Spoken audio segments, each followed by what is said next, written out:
Selanjutnya barangkali kita akan mendengarkan begitu paparan dari, kita langsungkan saja dari Dr. Kiai Haji Abdul Ghafur Maimun 20 menit dan Kiai Haji Bahauddin Nur Salim selama 20 menit begitu. Kedua tokoh ini menarik sekali. Gus Ghafur adalah pegiat media sosial, aktif di media sosial, sedangkan Gus Baha tidak. Jadi kita tidak mendengar apa Facebooknya Gus Baha, kita tidak pernah mendengar gitu. Apa Twitternya Gus Baha itu kita tidak bisa mendengar. Jadi padahal masa ini menunggu, Gus. Jadi barangkali dari seminar ini kita merekomendasikan Gus Baha ini bisa aktif dalam media sosial begitu. Kita menggunakan media sosial karena ilmu Gus Baha ini banyak ditunggu masyarakat. Jadi banyak yang meng-share. Tetapi video-videonya sudah banyak sekali bertebaran di media sosial di YouTube ini.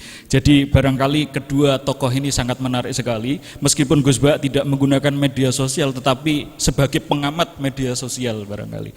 Atau mungkin kita bisa mendengarkan alasan beliau kenapa tidak menggunakan media sosial. Untuk itu kita langsung serahkan saja pada Dr. Kiai Haji Abdul Ghafur Maimun 20 menit, kemudian langsung Gus Baha 20 menit, monggo.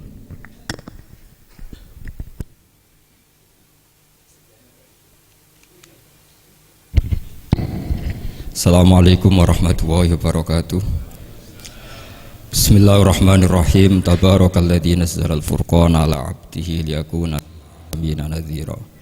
Allahumma shalli ala sayyidina Muhammadin wa ala alihi wa sahbihi wa sallim asma'in nama ba'du. Yang kita hormati bersama Syekhina Murabbi Ruhina Kiai Haji Maimun Zubair wa ahli baiti.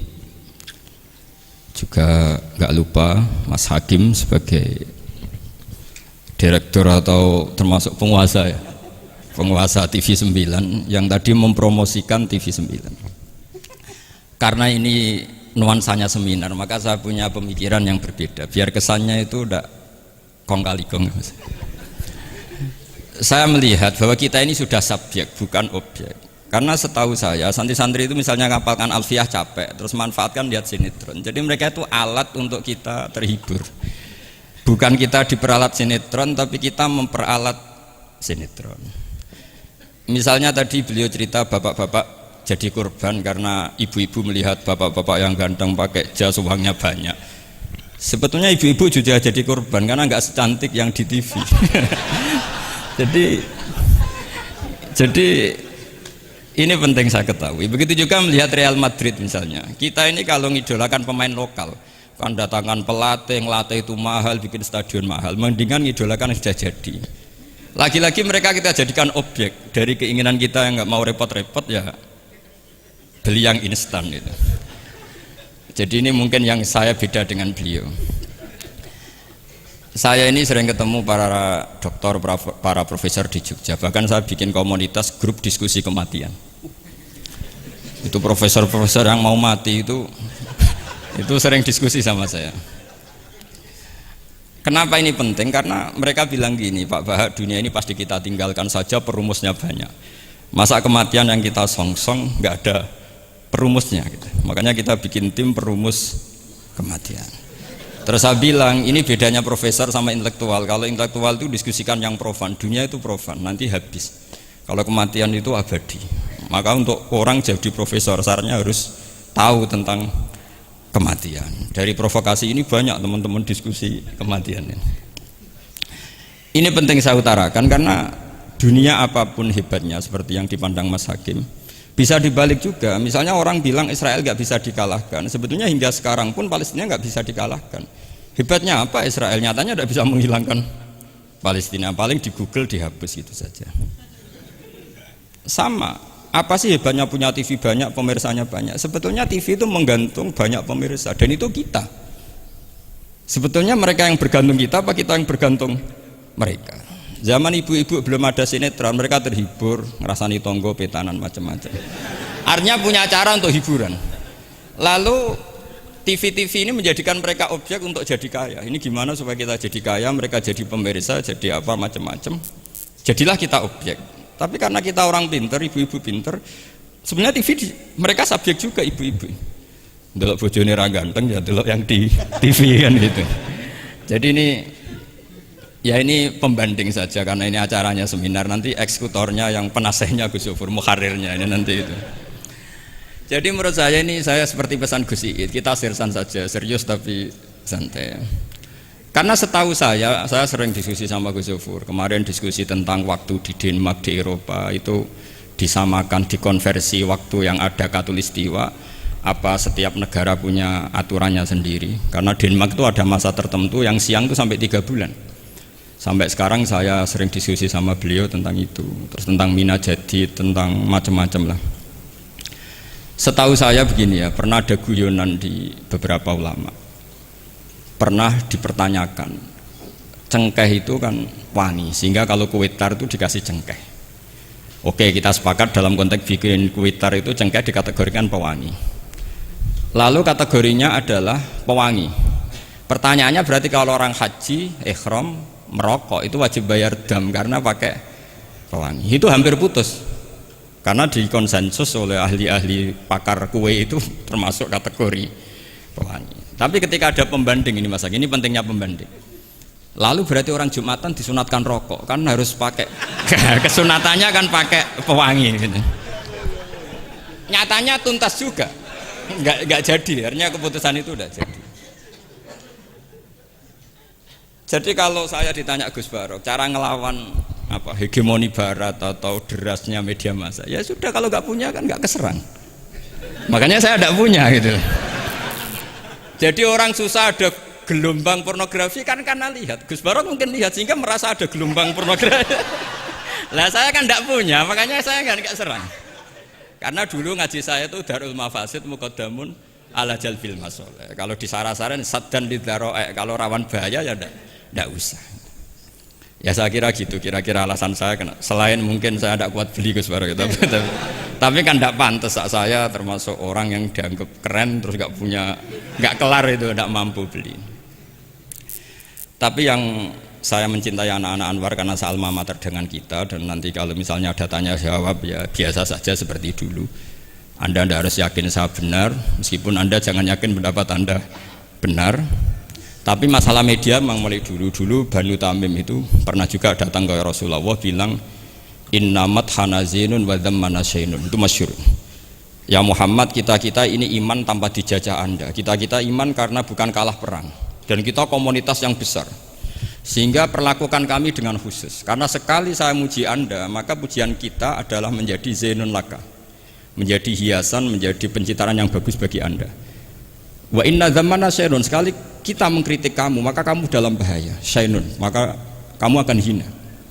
Apa jawab Rasulullah? Enak saja Nabi jawabnya, zaka Allah, kita ini orang iman, kalau dikritik media ya tenang saja, yang penting indallah benar. Nah mungkin saya latihan di makom itu sehingga saya itu sama media biasa saja. Istri saya lihat sinetron, setahu saya gitu, bersumpek gitu, delok dunia gitu, hiburan delok sinetron. Ini sebenarnya kita subjek apa objek? Kalau menurut Mas Hakim objek, kalau saya ya kita subjek. Kalau bosan ya ganti saja. Kalau bosan ganti. Jadi kita yang memainkan mereka, bukan kita yang dimainkan mereka. Wong yang pegang remote kita.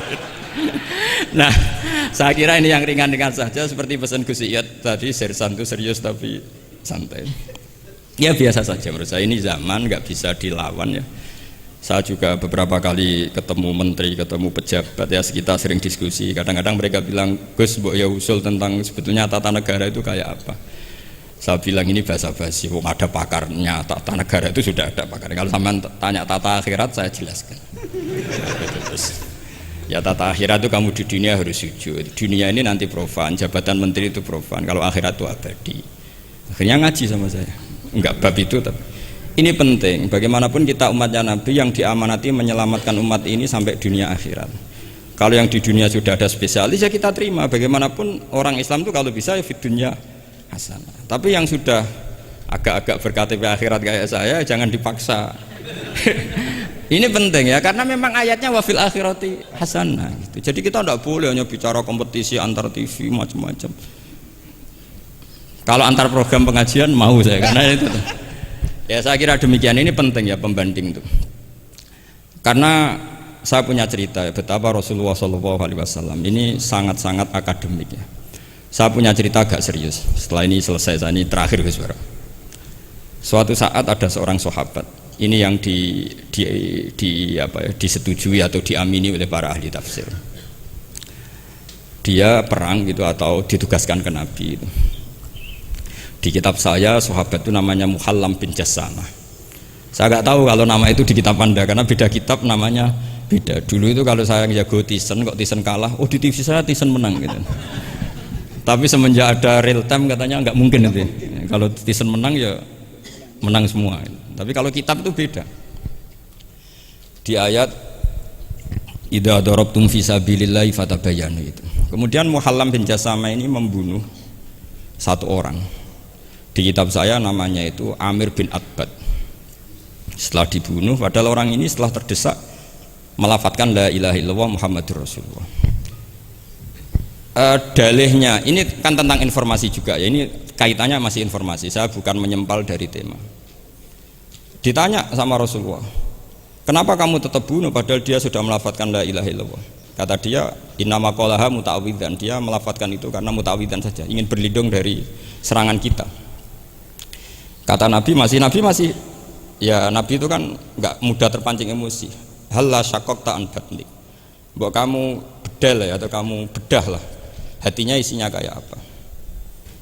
Si Mulaham tadi masih balik loh, ya Rasulullah, lau syaqaqtu batnahu akuntu a'lamu ma fi qalbi. Kalau saya bedah apa saya terus tahu apa isi hatinya? Kata Nabi, ya kamu tetap nggak tahu meskipun kamu bedah hatinya, kamu tetap nggak tahu. Kenapa engkau nyuruh bedah ya Rasulullah? Wong akhirnya saya tetap nggak tahu. Unik jawabannya Nabi itu. Makanya kamu itu sembrono sekali, ngawur sekali kamu. Fala anta ta'lamu ma fi qalbi wala anta taqbalu ma takallama bi. Kamu itu orang aneh. Tahu hatinya ndak akan tahu, tapi menerima omongan yang zahir juga nggak mau. Terus mau kamu apa? Kemudian orang ini itu dianggap punya kesalahan besar. Satu, bantah Nabi dan membunuh orang sing talafadhu bi kalimati la ilaha illallah. Akhirnya ketika dimakamkan itu lafadzatul ardu, dimuntahkan oleh bumi sampai 3 kali. Terus Rasulullah ngendikan innal ardo taqbalu man huwa syarrun minhu walakinnallaha wa'adzakum alla ta'udu. Sebetulnya bumi itu sering menampung orang yang lebih jelek ketimbang dia. Kita tahu dulu bumi yang nangkung Namrud macam-macam lah, Abu Jahal, Abu Lahab. Tapi kenapa ini jadi begini, nggak diterima bumi? Karena Allah wa'adzakum alla ta'udu. Allah memberi nasihat supaya kamu tidak mengulang. Artinya begini teman-teman santri ya, dalam menerima informasi itu ada hal-hal yang butuh kita sikapi, ada yang enggak misalnya gini, masalah talafut bi kalimati syahadah, bi kalimatai syahadah, itu siapapun yang melafadzkan harus kita terima karena ini kalimat sakral. Bahkan ketika terdesak, yaitu masyhur itu dalam cerita sebagian kitab, Usama bin Zaid itu pernah membunuh orang padahal sudah talafadhu bi syahadatin, itu sama Nabi disalah-salahkan. Padahal kata Usama, tapi dia sudah memotong tangan kita, kaki kita. Masa pas kita punya kesempatan tidak boleh bunuh ya Rasulullah? Kata Rasulullah tetap saja ngendikan kaifa tasna'u bila ilahil wahida ja'at yaumal qiyamah. Terus begitu. Nah ini kalau dalam ilmu tafsir atau ilmu hadis disebut kebenaran absolutisme. Sehingga ada hadis mangqala la ilaha illallah dakhalal jannah wa in zana wa in saraka. Kalau di bab fikih informasi itu bisa kita terima kalau mukhbirnya itu adil, datanya valid. Tapi khusus kalimat syahadat itu tidak, wa in zana wa in saraka harus kita terima. Sehingga kita tidak pernah mengkafirkan orang fasik. Misalnya lonte ditanya Tuhan siapa, ya Allah. Rektor Al-Azhar jawabnya ya Allah. Ketua MUI ya jawabnya ya. Jangan karena misalnya copet bilang Tuhan itu Allah, terus MUI bilang wah saya tak jawab yang lain lah, nanti sama gitu. Nah, saya pernah ditanya sama dosen di Jogja, Pak Bahak, kenapa ada kata wa in zana wa in saraka? Kesannya itu Islam membolehkan zina. Terus saya bilang ini contoh absolutisme kebenaran. Jadi kalau kebenaran itu absolut, kita terima dari siapa saja. Tukang becak ngomong dapat 2 tambah 2 ya 4. Lonte bilang 4, pakar matematika 4, rektor UGM nanti ya bilang 4. Sama. La ilaha illallah itu kalimat yang absolut. Sehingga di TV misalnya, apapun TV Yahudi atau TV Nasrani, kalau programnya itu benar menerangkan kebenaran, meskipun mereka niatnya bisnis, tapi kalau kalimat itu kalimat yang benar ya mau tidak mau kita terima. Terus kedua, ada informasi yang kita sikapi dalam suasana genting. Kayak zaman perang Uhud, ada isu bahwa Rasulullah itu kutilah, dibunuh. Kemudian ini melemahkan para orang Ansor dan Muhajirin atau Muhajirin dan Ansor. Terus kata Rasulullah, Umar, ajibu, kamu harus menjawab bahwa saya masih. Akhirnya Umar berteriak keras bahwa Rasulullah itu masih hidup. Ini contoh-contoh informasi yang secepatnya harus dijawab. Terus ketiga, informasi yang nggak penting dijawab karena memang sudah hoax, sudah sampah. Misalnya gini, orang melihat di TV infotainment itu nggak pernah yakin kok benar apa enggak. Ibu-ibu itu butuh hiburan, melupakan suaminya, utangnya, macam-macamnya. Makanya saya bilang, ibu-ibu ini subjek, bukan objek. Jadi ini yang saya beda dengan Mas Hakim. Tentu saya punya sisi kesalahan karena saya juga nggak perlu akurat, karena ini tidak bidang saya. Tapi cukup jadi pembanding karena ini menyangkut harga diri Mas Hakim. Kesannya kalau kita objek kan kita ini kayak orang bodoh yang diatur-atur gitu. Tapi kalau subjek kan keren gitu, karena ya saya kira demikian. Assalamualaikum warahmatullahi wabarakatuh.